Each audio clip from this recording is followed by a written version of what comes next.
রাজধানীর কাফরুলে যুবদল কর্মী মোহাম্মদ ইউসুফ হত্যা মামলার রহস্য উদ্ঘাটনের দাবি করেছে ঢাকা মহানগর গোয়েন্দা পুলিশ।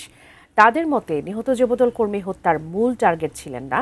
এ ঘটনায় জড়িত 7 জনকে গ্রেফতারের পাশাপাশি হত্যার নেপথ্যের পরিকল্পনায় ময়লার টেন্ডার, ফুটপাত দখল এবং এলাকায় আধিপত্য বিস্তার করাকে কেন্দ্র করে দ্বন্দ্ব বলে অভিযোগ ডিবির।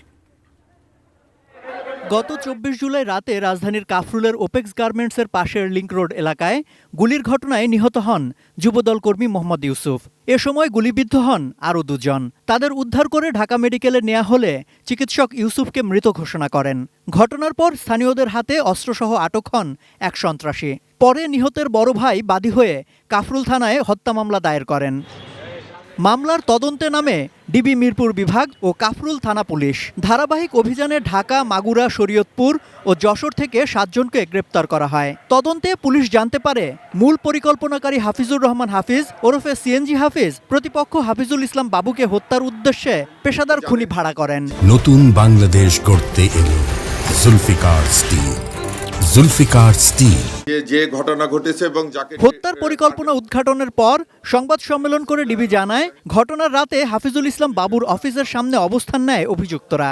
সন্দেহজনকভাবে ঘোরাফেরা করতে দেখে তাদের পরিচয় জানতে চাইলে এক পর্যায়ে গুলি ছোড়ে হামলাকারীরা। গুলিবিদ্ধ হন যুবদল কর্মী মোহাম্মদ ইউসুফ। পরে হাসপাতালে তার মৃত্যু হয়। এই ঘটনার মূল পরিকল্পনাকারী হাফিজুর রহমান হাফিজ ওরফে সিএনজি হাফিজ। হাফিজ কাফরুল থানার স্বেচ্ছাসেবক দলের যুগ্ম আহ্বায়ক, সাথে হাফিজুল ইসলাম বাবু কাফরুল থানা যুবদলের সদস্য সচিব। এর ময়লার টেন্ডার ও ফুটপাতের দখল নিয়ে 4 নম্বর ওয়ার্ড আওয়ামী লীগের সদস্য সচিব আরফুল ইসলাম বাবু ওরফে ডিশ বাবুর ডিশ এবং অ্যান্টেনা ব্যবসার দখল নিয়ে দীর্ঘদিন যাবৎ বিরোধ চলে আসতেছিল। বিরোধের এক পর্যায়ে সিএনজি হাফিজ যুবদলের সদস্য সচিব হাফিজুল ইসলাম বাবুকে হত্যার উদ্দেশ্যে তার নিজ জেলা মাগুরার আশেপাশে হইতে অনুমান 25 লক্ষ টাকায় পেশাদার খুনি ভাড়াটিয়া বাহিনী ভাড়া করে। এই হত্যাকাণ্ডে জড়িত আরও কয়েকজন পলাতক রয়েছে। তাদের গ্রেফতারে অভিযান অব্যাহত আছে। যারা পলিটিক্স করবে, রিয়েল পলিটিক্স, তাদের ব্যাপারে তো আমাদের কোনো বক্তব্য নেই, কিন্তু কোনো পরিচয় কোনো সন্ত্রাসী আসলে আমরা সন্ত্রাসীকে সন্ত্রাসী হিসেবে চিহ্নিত করব।